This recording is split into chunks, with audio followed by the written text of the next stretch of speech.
UK study visa बारे गल करन जा रहे हैं तो अज के टाइम में यूके वाल रुझान स्टूडेंट्स का एक बार फिर तो वधिया जरूर नज़र आ रहा है। यूके अपने आप they study visa point of view तो देखिए एक हमेशा एक वधिया ऑप्शन रही है। स्टूडेंट्स भी जो है इधर काफ़ी उन्होंने इंटरस्ट नज़र आता है तो अज के टाइम में भी काफ़ी इंटरस्ट जो है स्टूडेंट्स का यूके स्टडी वीज़ा वाल वधिया नज़र आ रहा है। आप कमिंग इनटेक बारे जरूर गल करांगे, नाल दी नाल विदाउट आयल्स ऑप्शन ते भी आप गल करनी ही करनी है, क्योंकि असीं लगातार अपनी वीडियो के जरिए उन्होंने सारी ऑप्शंस के उपर गल कर रहे हैं। जोड़े भी सवाल साडे कोल स्टूडेंट्स दे आ रहे हैं, कोई भी स्टूडेंट किसी होर खास टॉपिक बारे भी जानना चाहे तो सानू कमेंट सैक्शन में जरूर अपना सवाल भेज सकता है ताकि असीं उस अकॉर्डिंगली भी होर वीडियोज़ बनाइए तुहानू होर अवेयर कर सकीए। स्वागत है जी सारिਆਂ ਦਾ, मैं हाँ हरजोत कौर और अज पूरी इन्फॉर्मेशन तुहाडे नाल सांझी करनगे स्टडी स्केयर अब्रॉड तो चंडीगढ़ के ब्रांच हैड अनीता पंडराल जी साडे नाल ने। बहुत बहुत स्वागत है जी, सत श्री अकाल। सत श्री अकाल।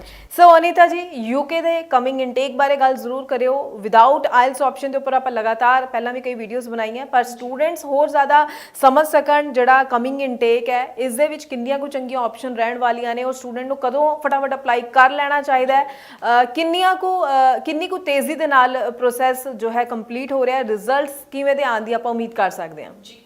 सो यूके इस टाइम पे बिल्कुल स्टूडेंट्स के बीच में एक बहुत इंटरेस्टिंग डेस्टिनेशन बनी हुई है। रीज़न मैं उसका बता देती हूँ। सबसे पहला तो है क्वालिटी ऑफ एजुकेशन।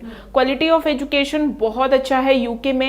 एंड उसके बाद वो कहते हैं ना, हम वैल्यू फॉर मनी, हमारे लिए कौन सा कोर्स है जो कि वैल्यू फॉर मनी। तो आई वुड से अगर मैं जितनी भी रिसर्च करूँ हर कंट्री में, तो मुझे यूके एक ऐसी डेस्टिनेशन लगती है जो कि स्टूडेंट्स को एक्चुअली वैल्यू फॉर मनी वाले जो कोर्सेज है वो अवेलेबल है यूके में। बिकॉज अगर मैं बात करूँ, कोई भी स्टूडेंट अगर यूके से एजुकेशन करके वो आगे जॉब्स के लिए देख रहा है तो यूके में इतनी सारी कंपनीज हैं, कम से कम ज़्यादा नहीं तो 100+ कंपनीज हैं जो कि यूके यूनिवर्सिटीज़ के साथ अपने प्लेसमेंट के उनके टाई अप हो रखे हैं, और स्पेशली इंटरनेशनल स्टूडेंट्स के साथ। और जब वो प्लेसमेंट के टाइम पे जो स्टूडेंट्स को वो हायर करते हैं, उसी टाइम पे उन स्टूडेंट्स की जो सैलरी होती है वो 30 to 35,000 यूरो के करीब होती है। यानी कि उनका जो पैकेज कहीं ना कहीं आराम से 30-35 लाख का आराम से होता है। तो अगर मैं बोल सकती हूँ कि दिस इज़ द एजुकेशन जो कि वैल्यू फॉर मनी है, और आपके कोर्स में वो वैसे कि आपने अगर जितना भी अपने कोर्स के लिए पैसा लगाया तो अगले 6 महीने में आप उसको कवर अप कर सकते हो। This is that destination.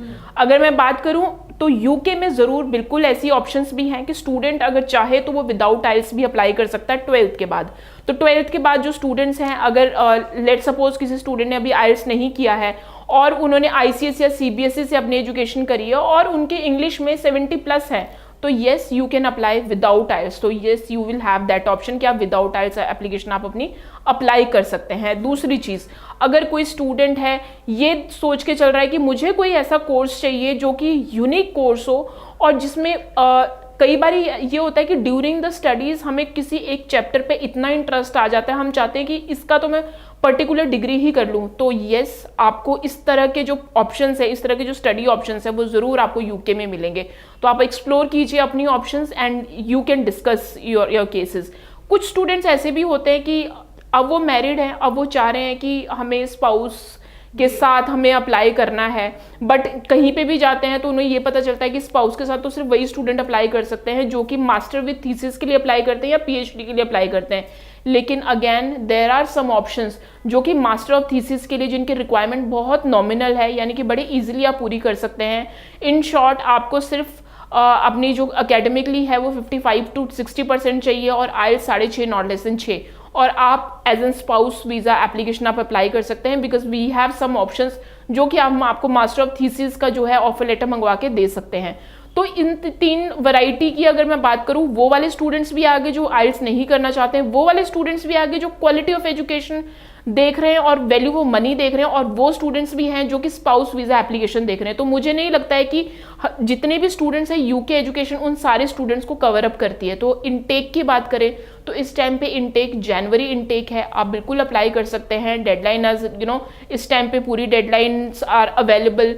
तो अगर मैं बात करूँ तो नवंबर में जाके ये कहीं पे फिल होंगी, तो आपके पास अभी भी 1 महीना है जनवरी इनटेक में अप्लाई करने के लिए। अगर मैं ऑफर लेटर की टर्न अराउंड टाइम की बात करूं तो ऑफर लेटर स्टूडेंट्स जो ऑफर लेटर मिल रही है वो 2 से 3 दिन के अंदर मिल रही हैं। फंडिंग की रिक्वायरमेंट की अगर मैं बात करूं तो मेनली जो फंडिंग रहती है वो 28 दिन पुराने फंड्स चाहिए होते हैं। यूके 2 सेक्शंस में बटा है in term of the funding, outer London and inner London. अगर आप आउटर लंदन जा रहे हैं तो आपकी जो फंडिंग की रिक्वायरमेंट होगी वो 24 से 25 लाख के करीब होगी। और आपकी जो फंडिंग है वो कौन दिखा सकते हैं, आपके पेरेंट्स या फिर एप्लीकेंट खुद। अगर आपके पेरेंट्स दिखा रहे हैं तो स्टूडेंट का बर्थ सर्टिफिकेट चाहिए होगा। और दूसरी चीज़ ये है कि अगर आप इनर लंदन में जा रहे हैं तो आपकी जो फंडिंग की रिक्वायरमेंट है वो 27 से 28 लाख की रहेगी। बाकी कोई भी आपको जो फंड्स हैं वो स्पॉन्सर नहीं कर सकता, ना ही आपके बिहाफ पे कोई फंड्स शो कर सकता है। So that's the very important thing. तो उसके बाद अगर मैं बात करूँ वीज़ा डिसीजन की, तो visa decision students are getting within the 1 month. 15 to 20 days ये चल रहा है, लेकिन मैक्सिमम जो स्टूडेंट्स को टाइम लग रहा है वो विद इन 1 मंथ का है। ट्यूशन फीस का कि मैं अगर बात करूँ तो ट्यूशन फीस 13 से लेके 17 लाख के बीच में मैक्सिमम यूनिवर्सिटीज़ आ जाती हैं 1 साल की ट्यूशन फीस। लेकिन इसमें कंपलसरी नहीं है कि आपने जो ट्यूशन फीस है वो 1 ही साल की करवानी है, आप 6 मंथ्स की ट्यूशन फीस भी पे करके जा सकते हो। कोई सोर्स ऑफ फंडिंग की ज़रूरत नहीं है, किसी का ये नहीं है कि आपको ये पैसा कहाँ से आया, सिर्फ आपका 28 दिन पुराना फंड चाहिए, दैट्स इट। ਜੀ ਜੀ ਦੇਖੋ ਕਿੰਨੀ ਵਧੀਆ ਆਪਸ਼ਨ ਅੱਜ ਦੇ ਟਾਈਮ ਵਿੱਚ ਔਰ ਸਟੂਡੈਂਟਸ ਦਾ ਇਸ ਲਈ ਰੁਝਾਨ ਵੀ ਹਮੇਸ਼ਾ ਯੂਕੇ ਸਟੱਡੀ ਵੀਜ਼ਾ ਵੱਲ ਰਹਿੰਦਾ। ਬਹੁਤ ਅੱਛੀ ਪੜ੍ਹਾਈ ਔਰ ਫਿਊਚਰ ਸੈਟਲਮੈਂਟ ਲਈ ਵੀ ਤੁਹਾਨੂੰ ਚੰਗੀ ਆਪਸ਼ਨਸ। ਸੋ 1 ਮਹੀਨੇ ਦੇ ਵਿੱਚ ਰਿਜ਼ਲਟ ਜੋ ਹੈ ਤੁਹਾਨੂੰ ਮਿਲ ਜਾਣਾ ਹੈ ਤੇ ਜਨਵਰੀ ਇਨਟੇਕ ਲਈ ਫਟਾਫਟ ਤੁਸੀਂ ਅਪਲਾਈ ਕਰ ਸਕਦੇ ਹੋ। ਔਰ ਹੋਰ ਕੋਈ ਸਵਾਲ ਹੋਵੇ ਨੰਬਰ ਲਗਾਤਾਰ ਡਿਸਪਲੇ ਹੈ ਇਸ ਉੱਪਰ ਕਾਲ ਕਰੋ ਜਾਂ ਫਿਰ ਸਟੱਡੀਜ਼ ਕੇਅਰ ਅਬਰੋਡ ਦੇ ਆਫਿਸ ਤੁਸੀਂ ਵਿਜ਼ਿਟ ਕਰ ਸਕਦੇ ਹੋ। ਆਪਣੇ ਡਾਕੂਮੈਂਟਸ ਨਾਲ ਲੈ ਕੇ ਜ਼ਰੂਰ ਜਾਣਾ ਤਾਂ ਕਿ ਅਸੈਸਮੈਂਟ ਕਰਕੇ ਟਾਈਮਲੀ ਤੁਹਾਨੂੰ ਸਹੀ ਆਪਸ਼ਨਸ ਗਾਈਡ ਕੀਤੀਆਂ ਜਾ ਸਕਣ। ਬਹੁਤ ਬਹੁਤ ਥੈਂਕਸ ਅਨੀਤਾ ਜੀ, ਇਹ ਪੂਰੀ ਇਨਫੋਰਮੇਸ਼ਨ ਤੁਸੀਂ ਸਟੂਡੈਂਟਸ ਨਾਲ ਸ਼ੇਅਰ ਕੀਤੀ ਹੈ। ਅੱਗੋਂ ਵੀ ਅਸੀਂ ਸਟੂਡੈਂਟਸ ਲਈ ਇਸੇ ਤਰ੍ਹਾਂ ਨਾਲ ਹੋਰ ਇਨਫੋਰਮੇਟਿਵ ਵੀਡੀਓਜ਼ ਲੈ ਕੇ ਆਉਂਦੇ ਰਵਾਂਗੇ। ਫਿਲਹਾਲ ਲਈ ਦਿਓ ਜੀ ਇਜਾਜ਼ਤ। Thank you so much. Thank you so much.